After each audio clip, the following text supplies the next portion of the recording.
Tulak nga pala, alam mo na walang iba. I'm gonna limit myself. Pag-abot sa pasyente, sabi ko ingat man. Inaayos yung galaw kasi may nakaman.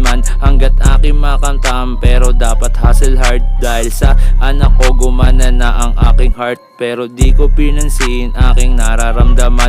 Dahil sa isip ko Panginoon ang number one. Dito sa lugar ko marami ang makukulit. Kaya pag gabi na sakin sila gumigit. Alas 12 ng gabi, magchat-chat pa score na. Pakinggan mo lang ako para sugat maghilom na. Sila'y nakatikom na, tahimik mga bibig. Pag uwi niya galing dito, mga mata singkit. Tapos rekta divisoria, kukuha ng damit. Love pa ko ng misis mo, lagi niya akong nababanggit. Mag-move on ka na lang o kaya iwan mo siya. Pag hinto ng tricycle, inaabot ang bayad niya. Sa akin 3 na gulong, backride si Jepong. Ang gusto ni tulak sa tube, ayaw niya sabong. Yung mga kupal sa akin, di ko pinapansin. Yung mga source ko pare, wag mo nang alamin. Alas 12 ng gabi, magchat-chat pa score na. Pakinggan mo lang ako para sugat maghilom na. Sila'y nakatikom na, tahimik mga bibig. Pag uwi niya galing dito, mga mata singkit. Oras na ng latag namin mga hapon. Lumalawak isip pag maganda dahon.